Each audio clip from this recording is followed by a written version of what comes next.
Chando, chichirowa kwana wadziya moto chicharowa. Budi mchindoona ndauya kudai. Ndikuda kumhanya kumusha sara mangwana. Muda kutiza honde kukwira kwemabhazi paholiday. Andisi kuda zofamba ndakamira mubhazi kana kutsikirirwa ndine vana. Sandobva mucharara panze here nekuti muda kumukira. Mwarara pavhurandi muda kuvuma mubata jongwe muno.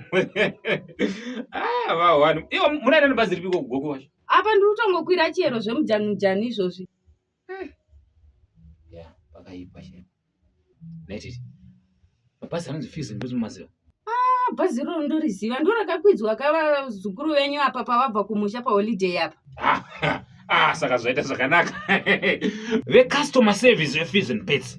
Vari kuzivisa kuti unga uchienda kuHwedza, unga uchienda kwaMurambinda, unga uchienda kuGwevo, unga uchienda National Bridge, unga uchienda kwaMutare, unga uchienda kwaRusapi, unga uchienda Marondera, unga uchienda Bhodha Mukumbura. Ve-Fees and Pets customer service vari kuzivisa kuti takatenga mabhazi manyuwani, takapinza mabhazi akawanda matsva. Pasina varungu hapana Fees and Pets. Pasina Fees and Pets hapana varungu. Saka vari kuti kufamba kwamagara muchiita ndo same kufamba kwazuro. Kunango kufamba kwamaita ndidzuro ndiko kunango kufamba kumuchiita mangwana. Price ndio same. Fees and Pets bora kumberi ndo solution pa